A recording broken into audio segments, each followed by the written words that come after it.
భార్యాభర్తలిద్దరూ కూడా ఎవరిని ఉపాసన చేశారు అంటే సూర్యనారాయణమూర్తిని ఉపాసన చేశారు.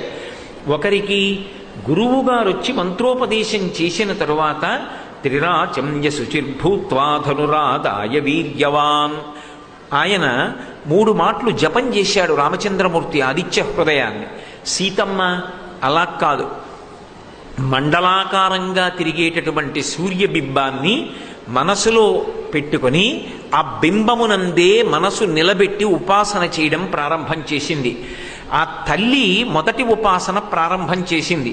రావణాసుర సంహారానికి కారణంలో ప్రధానమైనటువంటి వ్యక్తి సీతమ్మ.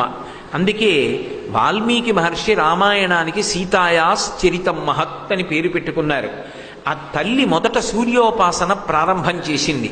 తరువాత రామచంద్రమూర్తి సూర్యోపాసన ప్రారంభం చేశారు.